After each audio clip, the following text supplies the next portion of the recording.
Testing, testing. Ooh. Live and direct? Yes, sir. Okay. Dang loud.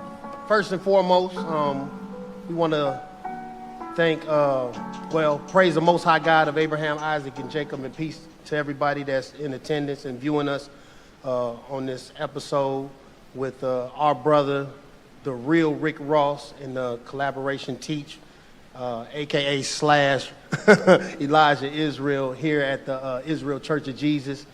And today, our brother came and gave a real informative and touching speech to our children here to kind of bridge the gap on his story from the streets, which is not, his story is a unique story, but it's not common as the elements involved with the drug life and his upbringing and whatnot.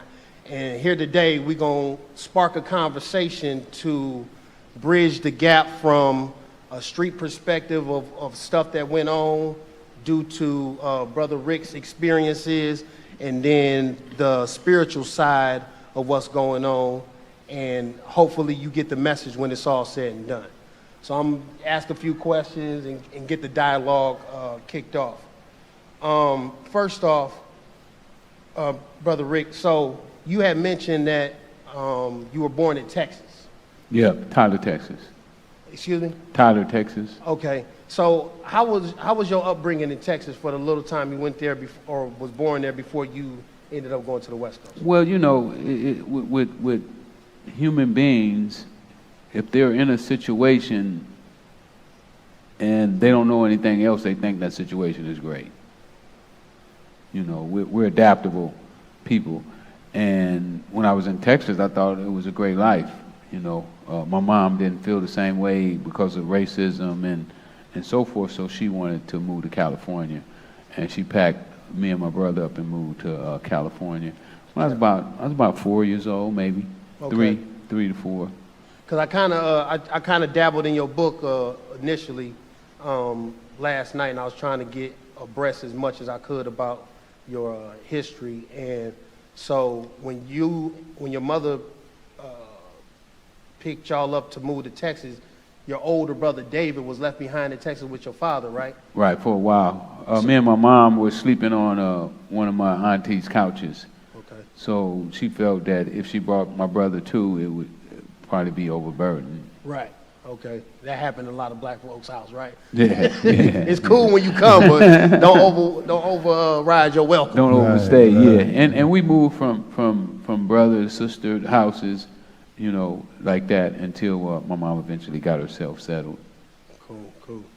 But Elijah, where was you born at? Go ahead and give the people a little background of where you was born at. Yeah, it's funny. The younger brothers, my son Eli and Primo, they wanted me to meet Rick, and they said, "Y'all the OG." First of all, I can't believe I'm the OG now, but that's another story. It's real still, yeah. But you know, It happens. yeah, quick. Too quick. Yeah. I second that emotion. Yes, but I was ironically kind of similar. I was born in L.A. My old man born in 1931 in Chicago. So him and my mother met, moved to L.A. right before I was born, 61. So I'm born in L.A., stayed there all of 3 months. Didn't know nothing about L.A. Things didn't work. Same thing on the couch, you know, same story. Wow. I think my old man got locked up. That was because I didn't see him. I didn't meet my father. You know, I saw pictures when I was a baby, but I didn't meet him physically till I was 8. So we stayed 3 months in L.A. after my birth, 1963. Came back to Chicago, raised on the south side of Chicago. South side? Yeah. And, you know, doing some of the same stuff Rick was doing, but it's levels to it, of course. Yeah, most definitely. You know, getting in trouble, you know, doing all the wrong stuff. Right. Because if you don't get no guidance, didn't have no father around. Mother did great, but she can't do everything. You know, I'm at home by myself. Yeah, that's true too. So you know, got into whatever, but you know, by the grace, we're here today. And there's so many black men with that same story. You know, no father at the house. I mean, when you do a survey inside a jail, you'll find out most of the guys in there didn't have fathers in the house. Yeah. Yeah, even in my little story, my father was around, and he stayed in the house when I was born. I knew my father up until 10, and then he passed. But the relationship that my mother had with my father was more of just a bickering relationship. They was always fighting, arguing over little things, and then he was a drunk, and then loved guns. So when I grew up and got into the streets, I seen where that spirit got kind of transferred onto me when I got to rotating and doing the things I do. I love guns and, drinking a lot. So, Yeah, and that bickering kind of, that you brought that up, it kind of goes along with the Jim Crow theory of teaching slaves, where they don't trust each other, they don't get along with each other, and kind of to keep us divided, and I believe that's our problem as blacks in this country, why we haven't reached our economical potential. Yeah, because of that. Yeah. Dividedness. If you get a store, blacks ain't gonna go to your store. right. They gonna find some reason, not to patronize you, but they'll go patronize other people. Koreans can come in our neighborhood, open up stores, and every race that come to this country, they come and feed off of our community. True. And so, yeah, just so I'm glad you touched on that, because what do you think a solution is for the condition of black folks here in America today? Like you say, we fight and bicker amongst each other, and we only come together when it's a Trayvon Martin situation or Natasha Harris, as you mentioned, talking to the kids. What do you think the solution is for us to get it right and finally be one as black people? Well, we got to forgive each other. We got to have forgiveness in our heart, because everybody made a mistake. My tennis coach, who I spoke about earlier, he used to make a statement about they'll go to a Korean guy with their car and he'll make a mistake and they'll come back.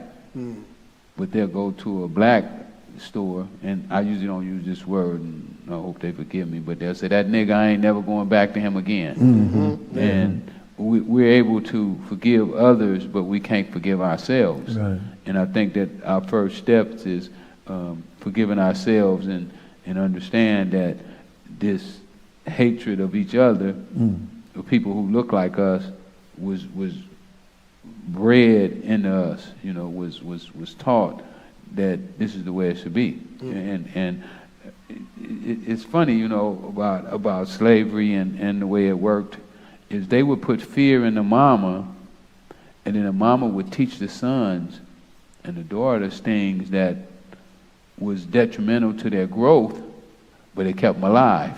See, the mama didn't care about if you went through hell. She just wanted you to survive. She wanted you to survive. So we got to understand that those chains have to be broke sooner or later. Sooner or later, we got to say, okay, that stuff that we've been taught ain't worked. Yeah, and that's a good point. Brother Elijah, what's your perspective on the solution to our condition? The black folks? problem. The black problem. Yeah. Black Friday, as they might say. Yeah, it's pretty much what Rick said. It's we don't have no brotherhood. That's been broken, and of course we come from a biblical perspective. By the same token, the Bible speaks about even slavery, even slave ships. It speaks about that, and so our brotherhood, by us being cut off, we talk here, we preach. Like this is Black History Month over, but we had a program. So we preach a little deeper than Black history. We preach nationhood history. So, and even in Nation of Islam, they at least be preaching nation. Right. We got to have that, understand that what comes with being the same, and it's bigger than black, because there's a lot of black people that's different nationalities. But if we the ones, this one group of blacks, we the ones that hate each other, don't have no brotherhood. I remember I went to college. I managed to get out the hood, make it to college. Same thing Rick said, sports kept me from just being full a full-blown criminal. Right. I was semi-criminal. But I made it to college and, left city, Chicago. I'm in cornfields of Iowa and, it was a handful of blacks there, handful of black.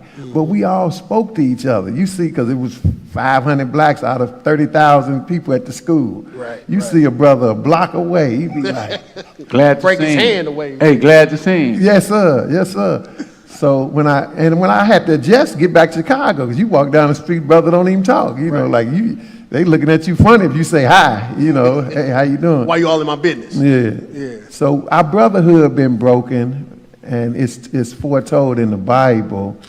And one of the things we know that we know the white man who we know as the Gentile and done a number on us through slavery and all of that. But we also ask the question, where's God at in it? Did God have a hand in it? Because he controlled everything. Right. Rick here today talking to us, I believe, clearly because of God, because like he said in his speech, he was, life without chance of parole, So, God is in control and, God done something to us. So ultimately what we preach too, we got to put God in the equation. We got God in the school here, Israel School of Excellence. They need to get education. They need to read, write, and do math, but they need some knowledge of God. I'm talking about some knowledge too. People don't look at us as a traditional church. They look at us as a cult. Even radical. Jesus was looked at as a cult. Right. But we ain't doing nothing but trying to get some knowledge. Knowledge, you need knowledge in everything else. We need some knowledge of God. And he said, my people are destroyed for lack of knowledge. So Out of the same book that they actually, harp on and preach out of, without reading a lot of the times. And it's not like it's a copy of a book, it's the same book. But yet and still, a lot of people don't read it and get the knowledge of God that they supposed to get to change themselves. no, we listen to the preacher most time. We just listen to the preacher. What he say? He say send some money. You send money. You ain't got to worry about nothing else. He know. Right. No, we need to know. That's what we preach. So I want to kind of shift it, right? So touching on your book a little bit, Mr. Rick Ross. Now, Great book too, man. This book, I is. peeped that a little bit. It's great. and I Easy just touched read. it a little bit, Go ahead, I'm sorry. No, I interrupted you. So what I noticed right off the bat, right, is that you had traumatic experiences that shifted you from the streets when, like, normally, when I say normally, like my generation, right, if I had a cousin that got shot in the streets, instead of getting away from the gang, it sparks a revenge. I want to get back at a gang or whoever did it, right? It didn't spark a let's run from it type of thing. Not saying that you ran from it, but you was just wise enough to say that this ain't what I want my life to end up as, right? Right. And the three traumatic experiences that I noticed off your book is that first off, that your Uncle George was killed by his sister. My mom. Your mom, which is, your mother, right? I was standing right there. How did that affect you when it happened? Like, give me how old were you? I was like 4. I wasn't in school yet, so I was like 4 years old, right before kindergarten. Can you explain that emotion that you had from a 4-year-old perspective that to kind of articulate it to our listeners? Or our viewers? Well, you talking about now you being drawn between the woman of your life, and here the man of my life, because I didn't know my dad. So my uncle had become like that male figure in my life, Right. like he was something special to me, and to see them two fighting up until the point to where my mom pulled out a pistol and shot him was dramatizing. Like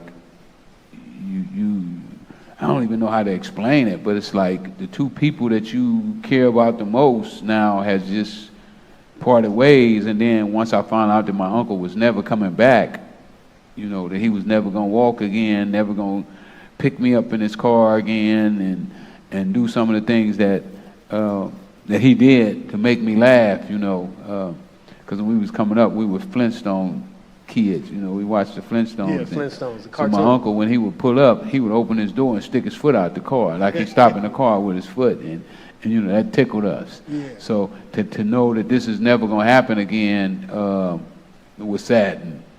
So, and on that note as well, so that's the first thing, right? And I appreciate you articulating it like that. And I got deeper into the book, well, you know, continued on with the book, and noticed that another traumatic experience that you had went through was actually when y'all finally got to LA, and y'all was walking, I don't know if it was walking to school, correct me if I'm wrong, but y'all seen a gathering at a pool. Yep, at the And swimming then pool. there happened to be a dead body in this pool. Yep. How did that affect you? Now, how did it affect you as in, were you still trauma? Did you still, or were you still dealing with trauma from your uncle passing, your mother going away, or was it just another thing that kind of caught up to you later after dealing with this? Once we saw that, it brought back the past. You know, it brought the past back up because you know we forget easily. Right. You know, yeah, we just go on with life like. Yeah, we just go on with life like it never happened, and you don't think about it. But when another situation similar pops up, then it brings back those memories of that night. You know, when my mom shot my uncle. And it was for stabbing his He was wife stabbing at the time. his wife. Yeah. Right, that's what happened. Yeah. Right. So it was a self-defense. It was His, just a. my mom's sister-in-law. Okay. My mom, you know, jumped in the middle of a fight between the two of them, and that was her brother. That was my mom's brother. So, and mom, she jumped in on the side of right. Right. You know, she didn't jump in on the side of her brother. She jumped in on the side of right, which I always respected her for that. You know, to go against her own brother. Mm-hmm. But he was wrong. And even with like you said, so even with that trauma being there, a message and a lesson was still taught. Like you said, she intervened on the side of right. It wasn't because of her brother. Right. She was intervening on the side of right, and it just happened to, you know, play out like that. Yes. So the third thing too. Now this is what I found interesting, and that's why I made the comment about, you know, if a rival gang did something to somebody I loved or something, I'd choose to rock with a rival gang and do some things. So your upbringing was predominantly in a Crip neighborhood? Absolutely. Hoover Crips. Hoover Crips? Right. You wasn't affiliated, but the way you carried yourself, you know, is kind of like. Well, when you say not affiliated, I don't know if that's the correct word, because I am affiliated. Right. I see what you're saying. You know, they were my friends. We grew up together. We went to Right. elementary school together. Right. You know, we played basketball together. We played football together. So that's affiliation, but I never joined. Right. And you know, I never said I'm a Hoover Crip. You know, I never did the things that they do, you know, the fight and the gangbang, and, you know, I never participated in any of that. Right. But yeah. they absolutely, the courts, they call it, affiliation is just by association, you know, knowing, talking to, and so forth. Yeah, right. Just acquainting yourself with. Just acquainting with them, yeah. I yeah. got you.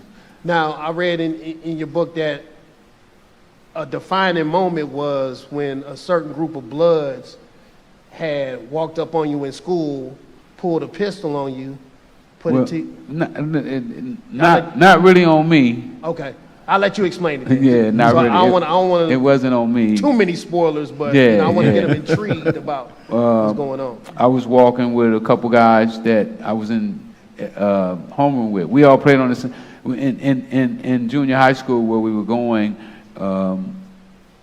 Each homeroom had a football team. Okay. You know, we played flag football after school, and it would be with your homeroom. Well, two of the guys that was on our homeroom football team, we all walking together. And I knew they were Crips. And Mumu, who was the main one, was a hardcore Crip. I mean, you know, his reputation is legendary. Still today, they still talk about Mumu. So we were all walking together, and a guy that he had been into it with pulled a gun out to shoot Moo.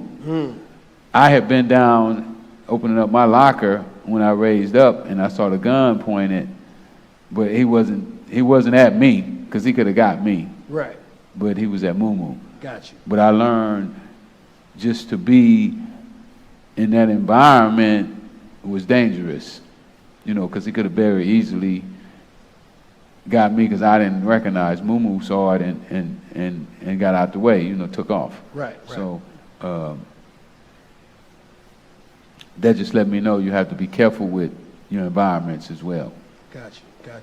Now, was that the defining moment to where you started to like shy away from the guys and look for a different path, or it was just another experience that was forgot about, the next day? Yeah, I mean, in LA, that was normal, for guys to have guns, and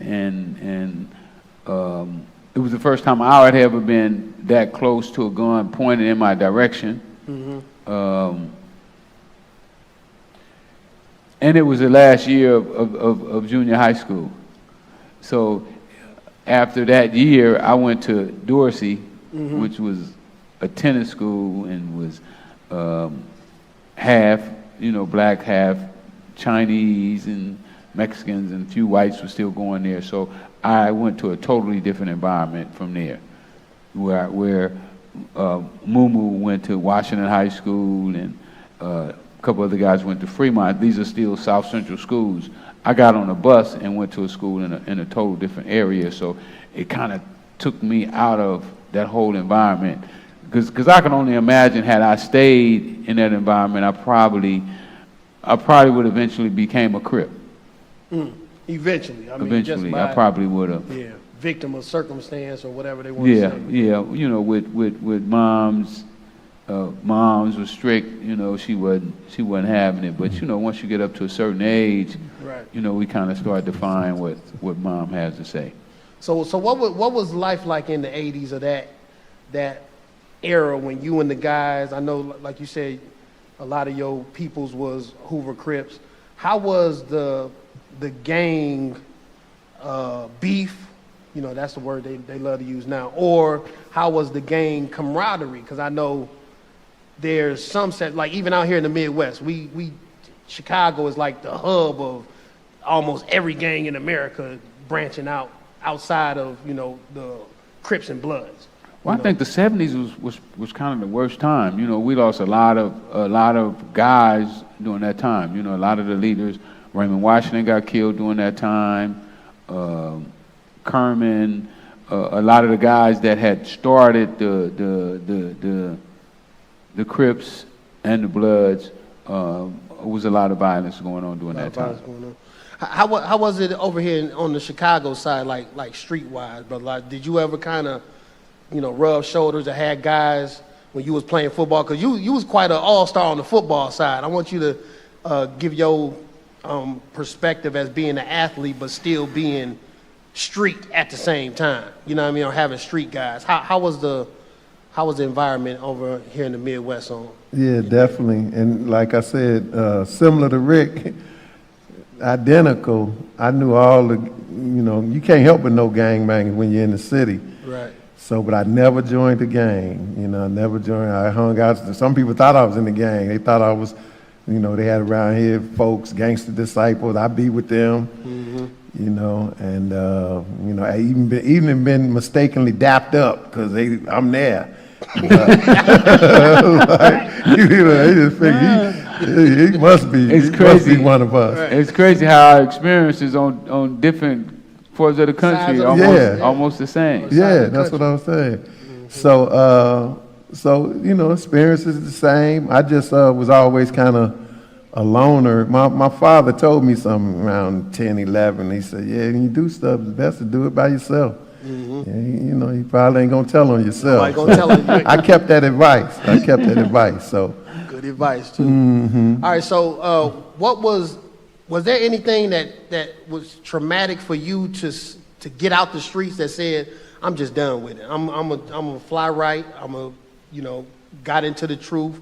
Or was there something that one thing or multiple things that caused you to say, I'm just done dealing with the street life, I'm finna go straight? Yeah, well, like I said, sports help. Sports help where I was, part-time streets and got in, I used to, you grow up, you playing sports in the neighborhood. Mm-hmm. And I used to, that be the dreams for young black kids, you're going to be a professional or something. Right. You're going to do something professional. So but I was so slow with it. I'm like, I'm going to be a professional athlete. But I didn't realize even where the path is like, go to school. Right. Stay in school. And that's how, like, they weren't going to come to the alley and get me. You know what I mean? So once I kind of figured that out, around time to go to high school, that, this is how you do it. You need to kind of stay in school. I went to, a good high school, sports high school in Simeon, in Chicago, Simeon, which it had some pro athletes come out of there. D. Rose, what up? Yep, D. Rose. Yep. But I went there, so it kind of, steered me away. So sports was really the saving grace, even though I still messed up and end up, getting in trouble. Right. Later on anyway. But it kept me from just being, like I say, a full-blown criminal. Yeah. You gotta go to practice. Right. Okay. Let's see here. So, all right. This is another transitioning question. So, I was born in '77, right? So when I got into the '80s, Nintendo was a big thing, right? And one of the games I actually loved, which a lot of kids love, was Contra, right? This was a game, I don't know if you're familiar with it, but you probably know Contra now on a different note, and that's why I want to tie it in with it, because on this game, it was like these mercenaries went through the jungle, right? Supposed to get to this big alien. But the theme of it was they just gave you all these guns. You had the machine gun, you had a spray gun, a laser gun. So it was an upgrade, all these different guns, right? So anyway, I want to use that to say, when you finally ended up throughout your trials in the street and in the dope game, when did you become aware of what you was doing was actually tied in to the government having their hands on what you was doing? When did you get knowledge of that? When we started to go to trial. So it wasn't until you actually got locked up, started going to trial, that you seen that you was actually like a pawn, I guess, so to speak, in a government game. Yeah, it took a minute. We were going to trial, getting ready for trial, and we get a call from, my lawyer get a call from this reporter. So one day I'm calling my lawyer because we getting ready for trial, so we checking in constantly every other day, sometimes 2-3 times a day, just talking about the case. So I called my lawyer this one day, and he was like, "Oh, this reporter from the San Jose Mercury News, he wants to come and talk to you. He said that we can swap information." So he said that he thinks he knows your informant. So when you go into trial, what you're trying to do is discredit the informant. You're trying to make it where the informants can't be believed. Like he discredit him. Right, discredit him. You can't believe who this guy is. This guy would say anything. So this reporter saying that he got dirt on him. We need dirt on him. Right. Beat this case. That is meeting. So I told the lawyer to set the meeting up. I'm ready. Let's do it. So anyway, he comes down and he was, talking about, oh, this guy's big. You don't even know, but he's not really telling me nothing about the guy. He's just telling me, he's big. And so he started asking me about him, So I'm telling him what I know. I don't know much about the guy, just about our drug dealing. And, I know his wife and his kids. And, I've been to his house. And he's asking me this because he's trying to see if this is the same guy. Right, trying to tie him in. Yeah, he's trying to lock him in. So after I explained that to him, then he started asking me about how much drugs we sold and so forth. And I'm through. I'm done anyway, right? I'm getting a life sentence without the possibility of parole. They don't need him to give them no information. Right. So I'm giving him everything. I'm just laying it all on the table. Me and him used to do 200 kilos here, 100 kilos there. We did a deal here, this house in Miami. We did deals in New York. We did deals, just everything that happened between us. I'm letting him know what happened. And after he finished getting all that information, he left. So I kind of felt let down because he didn't give me anything. So we still talking for weeks, and then one day he told me, he said, well, I'm going to publish this paper, and all the stuff that I told you I was going to give you is going to come out in this newspaper. So you're going to get, I didn't lie to you. I didn't beat you out your information. You're going to be able to get everything. So he published this article called Dark Alliance, San Jose Mercury News. And it started a whirlwind, It was the first time any major newspaper had ever published anything on the internet. It was the first time blacks went to the internet in droves. What else? I started getting visits from Maxine Waters, came and seen me. Minister Farrakhan sent his attorney down. The AIG came down. The CIA sent their AIG down. And all these people, because in this article he talked about the Contras being the CIA army. Now, just for our viewers, the younger viewers that don't be abreast on, keeping up with knowledge, but since you're such an influencer in your brand, just period, and how you transition from that now, explain or give a brief synopsis of what the Iran-Contra affair was and who was the Contras. Try to sum it up. I know it's a lot, but if you can sum it up. No, I can do it. I done did it before. Well, the Contras was this group of people that was from Nicaragua. Let's go back to the beginning. Okay. Ortega was the president of Nicaragua. The Sandinistas didn't feel that they were running the country properly. So the Sandinistas was working with Russia. This Russia-America war been going on forever. The Contras was backed by America. The Contras had did some things that was unsavory. I think they killed some nuns or raped them or something like that there. So Congress said, hey, we're not backing those guys no more. We're taking our hands off of them. Ronald Reagan, in a speech, said that he was a Contra and he would always be a Contra and he was going to always back the Contras.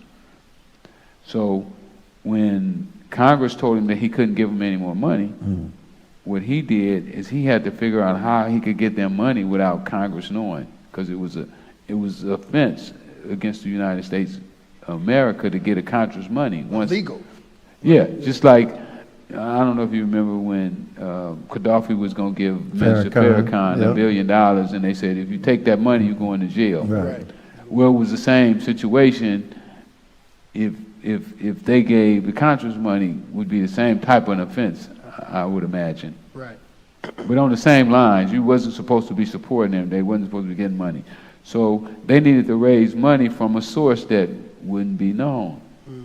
So what better way to raise money than with drugs? The same thing I did. I found drugs, so I said, I can sell drugs and build my real estate, get my real estate empire going, buy a business, and, won't nobody know where the money come from. Right. Be So legit. we had the same scenario of ideas. Well, this reporter published that in a newspaper article, and he had evidence of all of the dealings that had been going on and so forth, and that's when we became aware that the CIA was involved. Wow, that's deep. That is. That is really deep.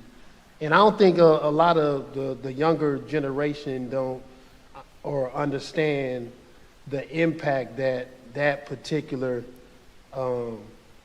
span in time had on the black community. And since you said that, and I don't know if you really understand what this system really does, right? They takes this rapper who calls himself Rick Ross, and it makes this fictitious story up so that it distracts you from what really happened. And then they take a TV show And they do almost the same thing with the CIA, is selling drugs, but it's a rogue CIA. It ain't the whole CIA, like they make it one rogue guy. But this came from the White House. This came from Ronald Reagan and George Bush. Both said that they were Contras. Oliver North was implicated directly into drug dealing. You know, he reported directly to George Bush. That was the person that he reported to. And when they put him on the witness stand, he told them that the ball stopped there. I mean, it ain't going no further. You're not going to get me to go against these people. I'm not telling you what Bush told me or what Reagan told me. You're going to put me in jail, but it stops here. Well, you know, when George Bush made president, he pardoned him. Yeah, pardoned him, right. So, you know, it was just like, washing each other's hands. It didn't come from no one rogue agent. It came from, like they do with the TV shows. You know, they do these TV shows, and most of our people, you know, they get their information from music and TV. Right. So there it is. Yeah, that's a deep. I appreciate you breaking it down like that, brother. And there was one song. The reason I had kind of brought it up because not too long ago I was listening, and I've listened to it a million times, but. It's a song by Killer Mike, and it's called Reagan, and he goes into actually what they were doing in your situation with the drugs and putting them in the community and everything, and it was just a real deep song. So yeah, well, you know, Mike is a different type of artist. You know, he's not just out to make money. Yeah, he's real community based too. He does a lot of stuff for the community, and he preaches and teaches about it. You know.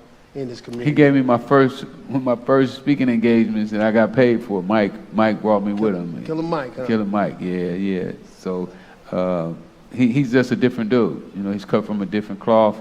He's not out here preaching. I mean, he could be making tons of money if he started preaching, sell drugs, killed, and all that other stuff. But you know, we lucky that we got somebody out here that's keeping it real, you know, letting our kids know that we can't keep going down that road. That road ain't work for us. That's right. And you mentioned, right? So you mentioned, you know, the felonious Rick Ross, the rapper, took your name. Now, the show that you mentioned is it Snowfall that you had mentioned? Snowfall, the show? Yeah. Were you contacted to give any kind of validity or any kind of input on this story they putting together about, you know, basically, was it, I guess it's a threefold question. Were you contacted to put any kind of validity to it? Or were you contacted about the information that's being, you know, Hollywood glamorized in it? Or did they contact you about anything on they the show? they didn't contact me. What happened is, when I got out, I thought John Singleton would be the perfect person to direct my movie and direct my story. But I had a way that I wanted my story told. You know, I wanted it to be truthful. Right. You know, and me and John was going over. Matter of fact, he bought one of my first books. He may be the first person to buy a book from me. We went to my documentary, Cracking the System. We went to the screening together. And the day that my documentary was being streamed, the publishing company, because I'm self-published, I published my book myself. So the day that my demo books came was the same day as the screening. So they sent me 10 books. And they had demo wrote on the top of them. And so when I go to the screening, I got the books because I'm so proud of my book. You know, I'm proud that I got a book out, my documentary coming out. I'm making progress. right, yeah, making progress. So when I get to the thing, I show John the book, and he was like, man, let me get one. And I was like, I don't know if I'm going to sell these, because it was only 10. He's like, I'll give you $100 for one. So I went on and sold it to him, and we was still meeting and talking about doing the movie, and then all of a sudden, he just stopped taking my phone calls. Just all of a sudden, out the blue. Out the blue, you know, I didn't know if I'd said something wrong, because you know sometimes you can say something wrong to people and they justify it and not talking to you no more. But I couldn't figure out what I had said or done that would break up our relationship. So I don't hear nothing from him. Well, I'm working with this other writer, Nick Cassavetti. the guy who did Blow. Okay. With Johnny Depp? With Johnny Depp, yeah. He directed and wrote that show. So we're going to we're in the Weinstein's office. We're in Miramax, and we're pitching a TV series about my life, you know, where the character would have been Rick Ross. Right. The real Rick Ross. Look at that, the real Rick Ross. And yeah, so one of their assistants came out the back and was like, I don't know why we having this meeting. John Singleton's just been funded for Snowfall. And that was the first time I heard about it. So basically, behind the scenes, after that book, after you sold him that book, he used that book as the basis for this show, and that's why he cut contact with you. Yeah, and I didn't know, but later on, one of my managers went to his page and showed us a post he had did. On the post, it's me and him taking a picture, holding a book, and he said, Rick Ross, great story. Everybody should know about it. Snowfall coming soon. Oh my goodness. Dang, use you for bogus promotion too? See, and that just go back to what you mentioned the first thing about us, you know what I mean, getting along, being in unity. All he had to do was just, you know, have a nice... Do the right thing. Yeah, straight conversation and, you know. Well, you know, and I was mad at John at one time. I'm not mad at John no more. I'm gonna keep it 100 because I understood what probably happened, more than likely what happened in Hollywood is John went to them and told them he had the story. He also had me. They said, we want the story, not Rick. Not Rick, right. Right. Right. So he went and did the story with him for whatever the money or whatever reason, you know, he did it for. But I understand that it wasn't him that didn't like me. John really liked me. He really did like me. Right. I mean, we were friends. But I guess when it came down to doing what he wanted to do, he took that over our friendship or our bond that we had. Yeah, that's an integrity thing. Yeah, that's gracious of Rick, but you know, it's you know, we know that it was somebody above John, but you know, he still made money. He still made money. He could have, you know, did the right thing, and he probably got paid good. You know, I know we got a brother. He teaches in our class. We call our churches classes because we teach. He's in Brother Lee in Toronto. Now, he was in Hollywood. He produced some stuff out in L.A. He wanted to get it so far from L.A. He moved all the way to Toronto. But he just, you know, got up out of there. Yeah, but he. Well, you know, when I found out about Hollywood, most blacks don't have no power. No, they don't. We just a talent there. You just want. I mean, it's almost like sharecropping still. Like it is. You own the land, you can't. Right. You can't plant what you want to plant. You know, you just tending the ground. You know, and that's really the way that from my experience. Because you know, my first 2 or 3 years, I just worked Hollywood. That was how I thought. You know, from being in jail.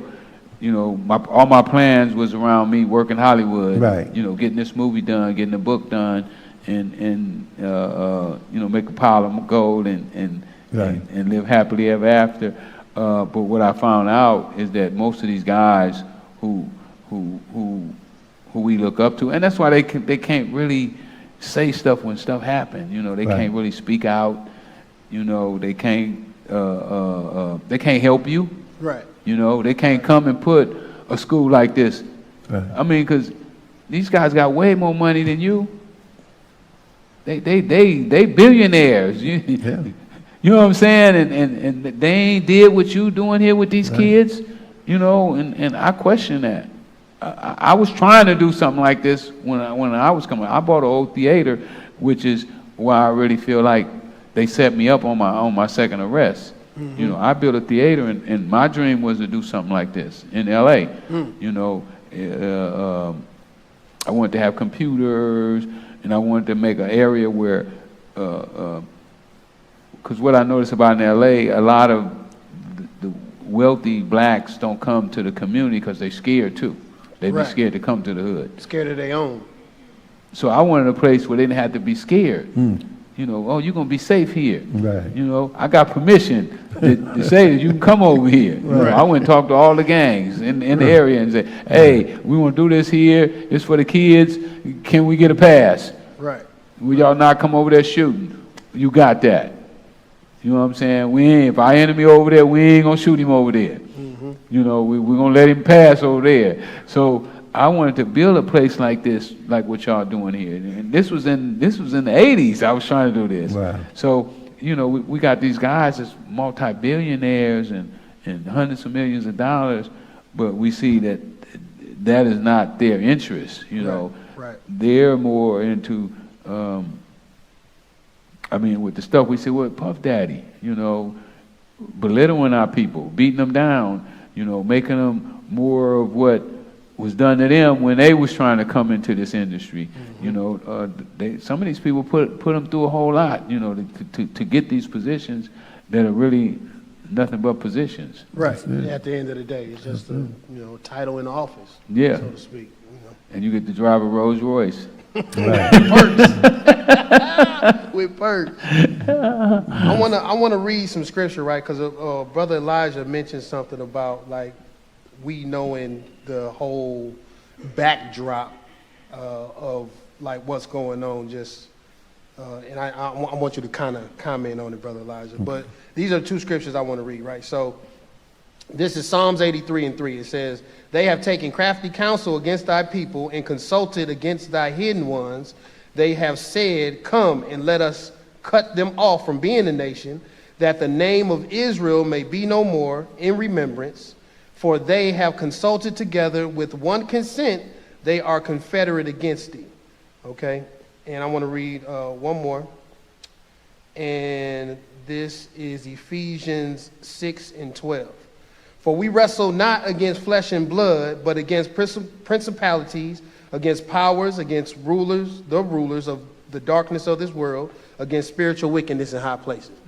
Brother Elijah, can you comment on those scriptures and how it ties into, like, Brother Rick's situation about drug dealing? He got informed during trial about the Iran-Contra scandal and the whole scheme of like the crack epidemic. Can you kind of tie it in on your point of view with the scriptures? Yeah, probably a little bit. I know you like that Ephesians 6:12. That's on that Apollo, baby. He got it on his license plate. Yeah. But that's pretty easy. It just lets you know it's bigger than all of us. It's a big picture. It's big people doing stuff in high places, and even it's, you know, when you get to a spiritual aspect, it's devils, you know. So it's bigger than us. Like, you know, you said Rick found out, you know, in trial, but they've been working it all along. Right. You know, they've been doing this, and it's crazy because, you know, not only was it set up, you know, they wanted to fund the war or whatever, which I remember. I didn't pay attention enough to hear Rick's name back then, but I remember Oliver North on the stand. You know, that was like on the news every day. Right. So, but they it's like they got a twofer. They not only, you know, did what they wanted to do in Iran, but at the same time, let's destroy these over here, you know. And undesirables. We want to get rid of them anyway. Yeah, exactly. And it's not the first time. Like I mentioned, my old man, the generation before, the choice that because it don't get in our community accidentally. So my old man and his brothers, you know, they was all hooked on heroin. Yeah. So it's been going on. So it's bigger than, you know, just, you know, us on a lower level. Right. And the first scripture, though, I don't know how to really tie it in, but it's deep because it's still saying, it said, you know, they said, let us cut, you know, they taking crafty counsel is what it said. And they played a song earlier. Stevie singing on it. Mm-hmm. They got a nice song saying crafty counsel. Meet me at Migadu. So somebody, and that's what's happened with us. It's some backdoor dealing. Like, for instance, something simple that we point out all the time, nationhood, How come we are the only one, and we know it's through slavery, but somebody got to know. Somebody brought us from somewhere, and, we got here and got sold. We the only people on the planet don't know who we are, don't have a homeland. And that's exactly what Psalm 83 is saying. It said, they taking crafty counsel against my people. They have consulted together against my hidden ones. And we so hidden, we hidden from ourselves. We are hidden. We are lost. That's why we keep changing. We've been black. We got Black History Month. We just use the term, but we know it's deeper than Black History. We've been Negro. We used to be real Negro. Colored, Afro-American. Not to mention, we ain't supposed to say the N-word, but we say it all the time. Nigga. Love it. That. No, love it. Love it. Right. Love it. Right. It, ain't it? Right. The boy said, I guarantee you, if you turn the radio on one of them hip hop channels, you probably gonna hear it a couple thousand times a day. Easy. Yeah. But we've been that. We've been all of those nicknames, Mr. Bobby, we speak about byword, but nothing associated with a nation like every other person, like even other black people. Ethiopians, we know where they from. Mm-hmm. We know where other black people from, and where white people from. We know Russians from where? Russia. We know Italians from where? We black. Where we from? Mississippi, right. Louisiana, Kentucky. So that's what that Psalm 83 is saying. So it's all a conspiracy and we preach, of course, that the Bible say, he know about them. I heard Farrakhan quote this in the 80s.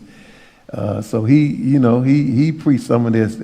He get in trouble for it. He said, I know about them that say they are Jews and are not, but are the synagogue of Satan. So we preach and we know that we are the real Jews.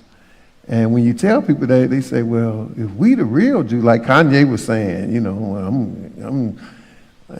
he got blackballed a little bit for saying, I'm a Jew. A lot of bit. But they kicked him out their club. Yeah. But it ain't in our club no more. Yeah. But he said, I can't be anti myself. That's really me. I'm one of them. So, but that scripture is in the Bible. It got to be talking about somebody. So when I told my sister in the 80s that, we the Jews, she lived in New York. And so her first question was, well, we the real Jews. And she got with it later on. It took some time because this is stuff you got to digest. She said, well, if we the real Jews, then who are them that say they Jews? And I turned it right to what you just read, Psalm 83. It's a conspiracy, She said, it's a worldwide conspiracy. I said, that's what the Bible says. That's what the Bible says. It's deep. It's deep. Yeah. And it's the knowledge we need, though. We need to find out who we are. That's right. What they say, what's that saying? You can't know where you're going until you know where you've been from. Or came from. That's true. Brother Rick, so I took note of when you had said that you went into the penitentiary. You spent 20 years plus. Yeah, 20 years, a couple months. I know them days be counting. I mean, I wasn't locked up for 20 years, but I know when you get short time, you be counting days, weeks, hours, and all that. Yeah, and them seem like the longest. Right, yeah. But, but once you do it, you be like, oh, them 2 months wasn't nothing. right. You did 20 years, them 2 months wasn't nothing. Yeah, the bravado of us, right? I guess my question is, though, so what was the loophole that you came across? Well, first of all, how long did it take for you to get knowledgeable enough to, because you said, I think, in your speech to the children that when you finally got your appeal, you still had 9 whole years to go before you actually got released. Mm-hmm. How long did it take for you to gain that information to find this loophole that got you out, and what was that loophole? Probably about 6 years. 6 years? Yeah. The loophole was, they charged me with 3 strikes. The 3-strike law. Yeah, briefly touch on that. What is the 3-strike law? Well, 3 strikes is where you commit a crime, go to jail, get out. That's a strike. Mm-hmm. You do that again, commit a crime, go to court, go to jail. That's 2 strikes. Mm-hmm. Don't have to be the same crime, just another crime. Well, they kind of related. They want them to be related. Okay. You know, mine were all drug related. So, Okay. so if you get 3 drug related crimes, you know, you can get a life sentence under 851. So that's the 3-strike law. In my case, I sold drugs for 8, maybe 9 years, straight, nonstop, every day. I was trying to sell some drugs. They couldn't catch me. They knew who I was, they knew I was doing it, but they couldn't figure out how to arrest me. So finally, I got arrested. So when I got arrested, I had a secret indictment out of St. Louis, I had a secret indictment out of Texas, I had a secret indictment out of Louisiana, Cincinnati. So they took me to these places, and once I lost the first case, it was no sense in fighting the rest of them. My goal became, can you run them concurrent? Can I do all the time at the same time? I don't care how much time you give me, Yeah. as long as it don't make me do more time than I already got to do. Yeah. And they agreed. So I pled guilty to all those cases. Now, when I get out, with the intention that I'm going straight, my whole intention was I was going straight. I had no intention on going back selling drugs. And that's my honest opinion. But also, when you sell drugs, selling drugs is addictive. It can be just as addictive as using drugs.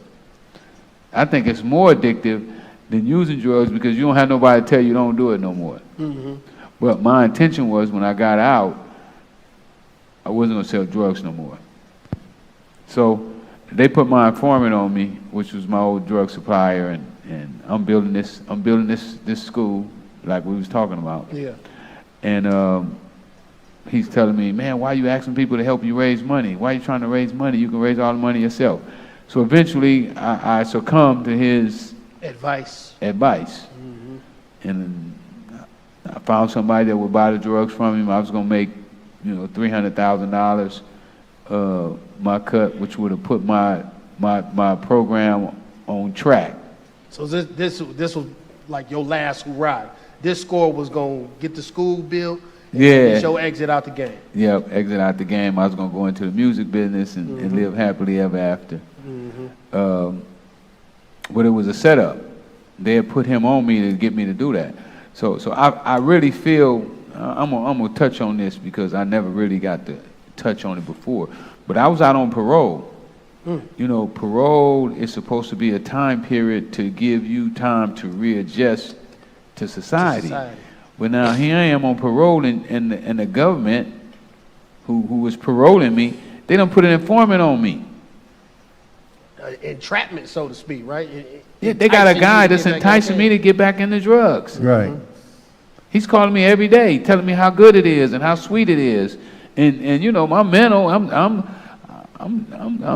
good, but I still got that old, you know, Right. I'm still having drug nightmares. Right. Real, yeah. You know what I'm saying? Yeah. Where I'm doing it big. So anyway, I succumbed to his saying, me and one of my little homies, who was in the game with me early when I was there, and he heard the conversation. He was like, "Man, I got the money. Let's do it." And I put the deal together, and they arrested me for it. So when I go to jail, I already know I'm getting a life sentence. I ain't even really tripping, you know. Ready to sit still. Cause I knew from my first bit, you know, that 3 of those you done. So I'm really in court like this just a formality. We just going through the formality here. You know, I'm gonna be in jail for the rest of my life. And I started studying the law, and I saw where if the cases ran concurrent, that's one reason that it may not be a strike. So that sparked my interest right off the bat. Let me go deeper. So I called my lawyer once I figured it all out, and I was like, man, I ain't no 3-striker. He was like, yeah, you're a 3-striker. He thought that the most important things in the cases that there was different states. I mean, different states. Jurisdiction, Different jurisdictions, but I say, no, jurisdiction ain't the most important thing. Right. I say, say for instance, if a guy, he woke up one morning and his kid needed a surgery, right? Said $50,000 surgery, and we have spots where you could go one day and make $100,000. If you stood out there all day, you could make $100,000 if you had the dope to do it. So I say, so this guy goes out and he's trying to make that money. In order to make $30,000, he may have to make 100 sales. Mm-hmm. So if he made 100 sales, each one of those are different overt acts. They're different acts because every time you sell to a different person, that's a different crime. So in one day, a guy who had never did anything wrong could become a career criminal. And I said, no, that's not the way it was made. You can't become a career criminal in one day. And I explained it to him like that there, and he put it into motion, and the appeals court agreed with us that my cases was not 3 strikes. 3 strikes, that it was a continuous criminal spree. Gotcha. You know, that I was just continuously committing crime, Gotcha. and that I'd never been brought to my senses. Man, that's amazing.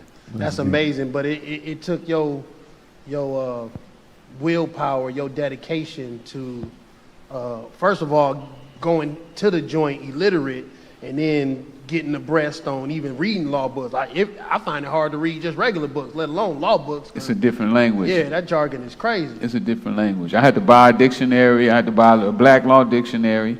Yeah. You know, because what we want, whatever it is, if we really want it, we're gonna get it. As humans. You know, we can get what we really want. And I wanted to be free. I didn't feel like I should have been in jail for the rest of my life.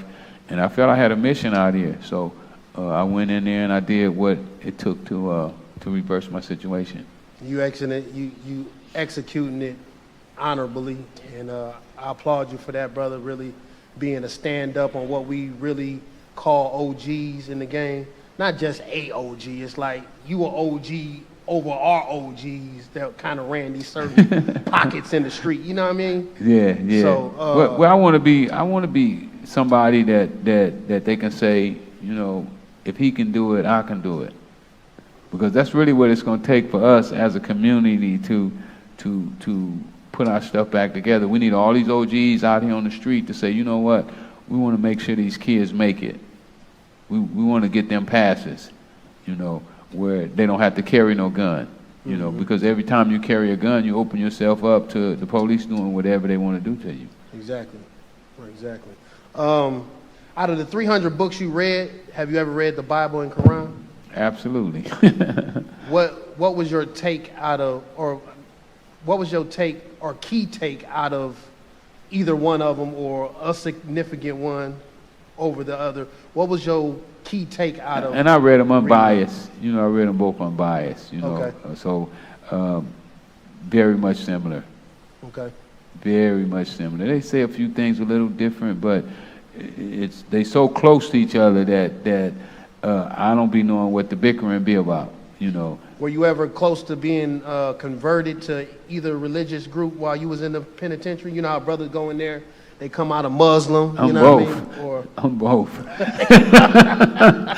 I don't think that I should allow anybody to put a certain stigma on me, who I can hang out with, who I can go with. You know that. You know, I had dinner with Minister Louis Farrakhan. I still go with Bishop Jones. I'm a member of City of Refuge with Bishop Noel Jones. You know, we friends, and I don't think that the minister should tell me that I couldn't hang with Bishop, and I don't want Bishop to tell me that I can't hang with minister. Right. You know, I don't want that. Right. You know, if it get like that, then you become my dictator. Right. And you know, I don't think that I need a dictator. you got your own mind. Yeah, I saw that Noel wrote the foreword in your book, right? He did. He wrote the foreword. Yeah, I peeped that. Yeah. I got a couple of questions. Can Go I ahead, ask go a ahead, go question? ahead. Yeah. So, when you, so the reason why you did 9 more years after you got the appeal, because you had to do the 20 Yes. before you can come up for parole? Yep. Okay, got it. Okay.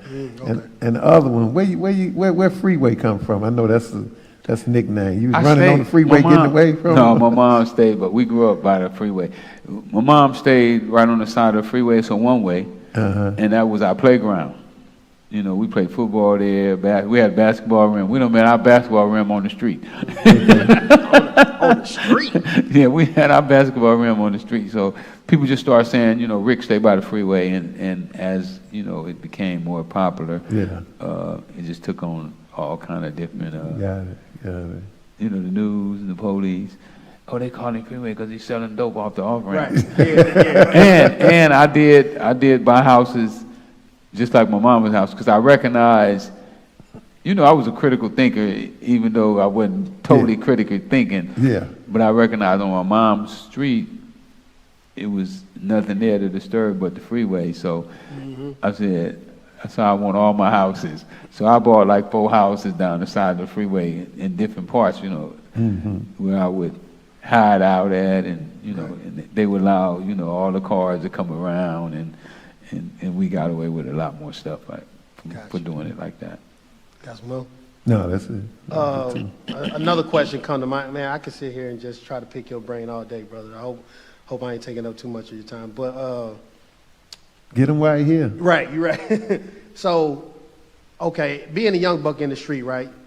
You mentioned it as well. Like, you are attracted to the dope dealer in the neighborhood who got the money, got the cars, got the attention, whatever draws you to him.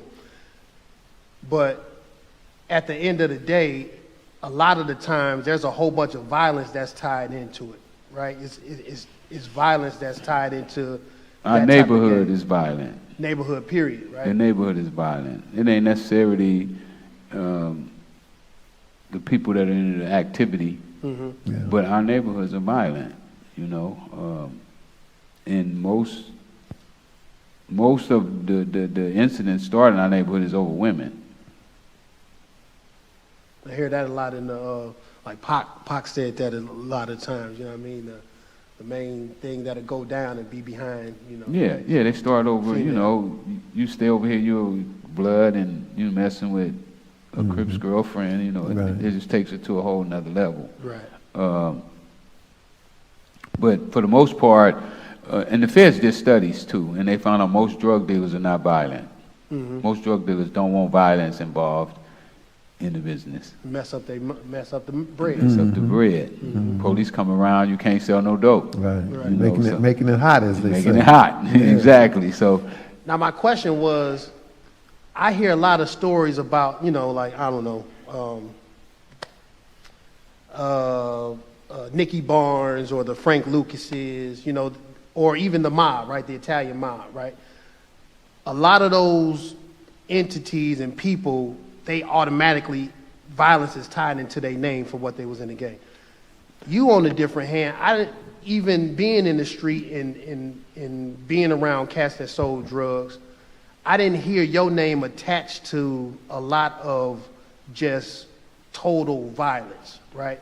Why is that? Why did your empire that you built behind drug dealing didn't have the stigma of, you know, gang wars and a drought hitting and you got to wipe the block out and all that? How come your name's not tied into all that on how you ran your thing? I heard the same thing you heard, that all this stuff went with the drug business. So when me and my partner started, he started with $125, I started with $125.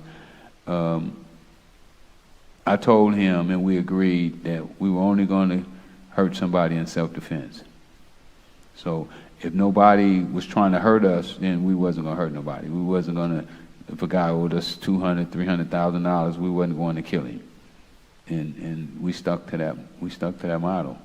You know? That's deep. That's almost, you know, they say there ain't no honor amongst thieves, but it seemed like, you know, in your situation, you kind of just, you knew that you really wasn't in it for the destruction, even though it was just bringing money that you couldn't turn away. It was bringing so much money you couldn't turn away. And you know, I seen my uncle die. So that still had an effect on me. Right. You know, what would that have an effect on somebody else if you killed their brother or their sister? And you know, and that's kind of why I can walk the streets right now, you know, by myself. You know, I ain't scared to walk the streets of Chicago, New York, or St. Louis, or Detroit. I mean, I done been on the streets just exploring, you know, in Detroit, some of the worst parts, and had people walk up, man, you walking by yourself? You ain't scared around here? And I'm like, no, I mean. So what's the brand for Rick Ross now? What does your brand, Rick Ross, entitle now at this point, and what you've been doing to, you know, change the minds of the youth, or even people, even older people that might be under a stereotype of you until they meet you and you actually, you know, you speak knowledgeably to them and all that. What's the brand for Rick Ross now? Well, you know, I did an article here, and I used this girl. She was from I think it was the Chicago Tribune, and she titled her article, "No Regrets, Only Lessons." So I've learned a lot of lessons in this game. I mean, being in this drug business has taught me so much, you know. It'd be funny, right? Because I'll be doing business deals with people, and they be playing games with me, and I'll be like, I tell my guys, I say, you know, these people, they don't know who they dealing with. I done did more deals Right, then they can count. than they can count. Yeah. So when you think you're doing a deal and you think you pulling something over my head, I just shake my head and laugh at you, because I done saw every deal that is imaginable almost, you know. And you can't really impress me with no deal. So I just want to show our people that no matter where you at, you can turn it around. You know, I turned mine around from a life sentence without the possibility of parole, and was able to build myself up to a position to where I can come here to a school like this here and speak to some of the smartest kids in the country. You know, to go to a school like the Obama Academy, to go to Brown University, Stanford. At Stanford, I got to speak to 35 kids that have to be the smartest kids in the school. And I got to speak to them. I got to have lunch with them. So to take a person that was illiterate and now put him in a position where he's getting to talk to some of the smartest people in the world, I mean, if I can do it, anybody can. I heard that. I got two more last questions. I think wrap it up, unless Brother Elijah got some more. How do you feel about discipline? Like, since when you went in, you disciplined yourself to learn, become a reader, study your case, actually give your lawyer the knowledge he needed to get you out. It don't even seem, from my perspective. We argued about that too. Yeah, it seemed like nobody was trying to, you know, get you out in that fashion. You know what I mean? So how do you feel about Discipline? where discipline can take you? Without discipline, there's nothing. And I was already disciplined already. You know, I was disciplined in tennis to go do my 5-mile run. I was disciplined enough to know if my backhand ain't working, to hit 100 backhands, you know, over and over. I was disciplined enough to know which tennis players I needed to be copying. So I already had discipline. You know, I was disciplined when I sold drugs to stand up under that tree when everybody else was going to the movies and going with their girlfriends, to the point to where some of those guys who were in front of me became my workers. So I already had discipline, but I just didn't know where to channel the discipline at. You know, you have to learn how to take certain attributes and point them in the right direction. So I learned now how to point my discipline. And, you know, like you said, one of my disciplines was I had to hit that law library, you know, read them books. You know, I had to consume myself with the law. And, yeah, I think I always was pretty disciplined. Not as much as I could have been, you know, because I look back at my life now, had I known when I played tennis what I know now, I still probably could have made it in the pros, because I would have put more emphasis in certain perspective of my game. Got you. I guess guess that's it. I don't want to keep. I want to keep my part. Well, you know, I mean, you know, I done did thousands of interviews, and this was definitely an enlightening one, and you asked questions that nobody had, and I didn't think it was possible. And that you asked me some questions nobody never asked me before, but I think that you touched on some things that a lot of people didn't know, that I didn't even know or remember, and that I knew. So, finally, so any last words? First, Brother Rick, or first Elijah? Well, last I just words? want to say, keep up the good work. What you're doing here is amazing, and you're going to turn out some amazing people. You know, you're going to have some amazing people going to come up out of here, and sometimes it take a little while, you know. Reminds me of when you plant a seed in the ground, you got to water it and fertilize it, and don't nothing show. There you go. But the roots are taking place, you know. Right. The roots is, so I go. talked to some of your kids in that line, and some of them probably was too shy to say what they wanted to say, but you know, one-on-one, they whispered in my ear what they thought. And what you're doing is a blessing. You know, you got kids that they ain't gonna get fentanyl poison. Right. You know, so just to know that, you know, because I got 2 babies that I worry about, you know. And my kids are good kids. Tennis play all the time, well sheltered. But at the end of the day, you know, you don't know who and where it might come from. So what you're doing with these kids is amazing, and I hope you keep up the good work. Appreciate it. All praises. It's definitely, as you know, it's definitely by the grace of God from, you know, that we here able to do this, that you here, you know, got yourself out of jail, and, you know, I ain't been through probably half of what you've been through, but this wasn't in my In your future for playbook? nobody. You didn't put that in your playbook.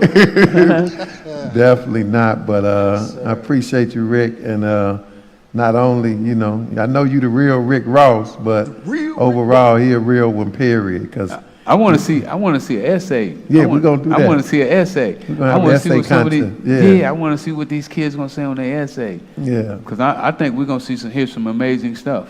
Oh yeah. Yes, sir. Because these are some amazing people. You know, one thing before we leave, one of the books I read, right, is From Good to Great, and the man say, he say, I don't know where I'm going, but I'm gonna put some great people on the bus, and when we get there, some great stuff gonna happen. Yes, sir. Appreciate Yes, you, sir. bro. And on that note, I guess we'll go ahead and wrap it up. Thank you, Yes, sir. Dr. Rick Ross. Appreciate you stopping by Louisville